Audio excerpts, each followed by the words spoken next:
પ્રભુ ઈસુના ગૌરવી નામમાં મિત્રો આજની સવારની પ્રેમી સલામ. આજના સવારના મનનમાં, પ્રાર્થનામાં, પ્રભુના વચનોમાં આપ સર્વને આવકારું છું. આજે નવા સપ્તાહની ભેટ માટે પ્રભુનો આભાર. સોમવારના દિવસને માટે પ્રભુની સ્તુતિ કરીએ છીએ અને જુદા જુદા પહાડો પર અભ્યાસ કરીએ છીએ ત્યારે આજનો પહાડ એ ગિલિયાદનો પહાડ છે. જૂના કરારમાં આ પહાડનો અર્થ સાક્ષ્યનો પર્વત, સાક્ષીનો પર્વત, કરારનો પર્વત. અને એટલા માટે જો તમે ઉત્પત્તિનું પુસ્તક 31મો અધ્યાય જોશો 1-25માં એનું વર્ણન કરવામાં આવેલું છે. અને આ પર્વત યર્દન નદીના પૂર્વ તરફ આવેલો એક પર્વત છે. અને ઉત્પત્તિ 31મા અધ્યાયમાં આ પર્વતનું વર્ણન યાકૂબ પોતાના સસરાથી નાસીને પોતાના વતન તરફ, પોતાના બાપ તરફ જઈ રહેલો ત્યારે કહે છે કે નાસી જતો હતો ત્યારે પોતાનું મોં એણે આ ગિલિયાદ પહાડ તરફ રાખ્યું. ગિલિયાદના પહાડ તરફ એણે પોતાનું મીટ માંડ્યું કે હું ત્યાં જઈશ, ઊંચા પર્વત પર ચડી જઈશ અને પછી ત્યાંથી હું મારા બાપના ઘર તરફ કે વતન તરફ નાસી જઈશ. પણ એના સસરા લાબાનને ખબર પડી અને એણે યાકૂબને ત્યાં પકડી પાડ્યો અને તેણે તેની પાછળ પડીને ગિલિયાદ પહાડ આગળ એમની ગિલિયાદ પહાડ પર એને પકડી પાડ્યો એના ટોળાને. અને ગિલિયાદ પહાડ આગળ આ લાબાન ગયો હતા તો યાકૂબે ત્યાં તંબુ પણ મારી દીધો હતો.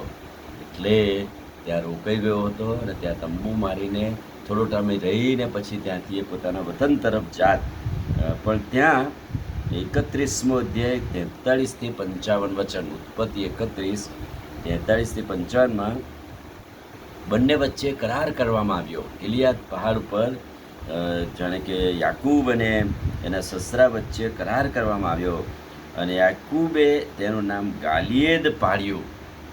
ત્યાં કરાર થયો પછી એણે પહાડનું નામ ગાલિયેદ પાડ્યું. યહોવા મારીને તારી વચ્ચે ચોકસાઈ કરે.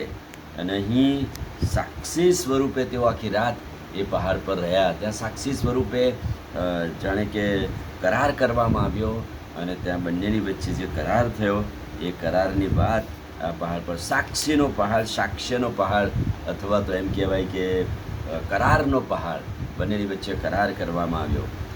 ગણનાનું પુસ્તક અને તેના 32મા અધ્યાયમાં તેણે ગિલિયાદનો દેશ પણ કહેવામાં આવ્યો છે. હવે આ પહાડની આજુબાજુના વિસ્તારને ગિલિયાદનો દેશ એવું કહેવામાં આવે છે. અને આ દેશમાં ઘણા બધા પહાડો આવેલા છે અને અહીં ઊંચા ઊંચા પર્વતોમાં કહે છે કે સારો ઘાસચારો થતો હતો. એટલે ઘણા બધા ટોળા, ઘણી બધી પ્રજાઓ ત્યાં વસવાટ કરતી હતી. પોતાના ઢોરઢાં કે ઘેટાં બકરાને રાખવા સારું આ પહાડો સારા હતા. અને એટલા માટે યાકૂબ પણ ત્યાં ઘણો સમય રહ્યો, કારણ કે એના પણ ઢોરઢાંક હતા. ઢોરઢાંક માટે આ પહાડ પર સલામત હતો એ.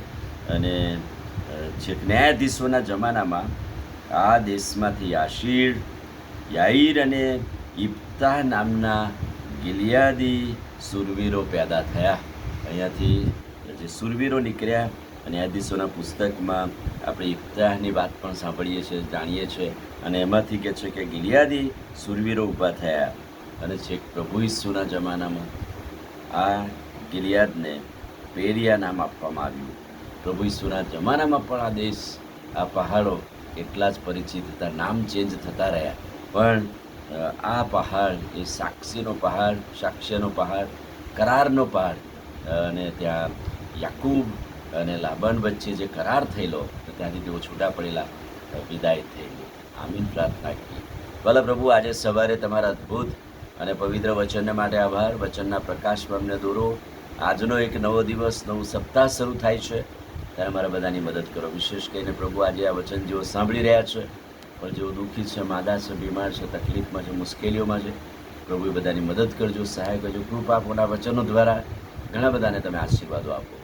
પ્રાર્થના પ્રભુ ઈસુના નામમાં કરીએ છીએ. સાંભળો ને માન્ય કરો. આમીન. God bless you.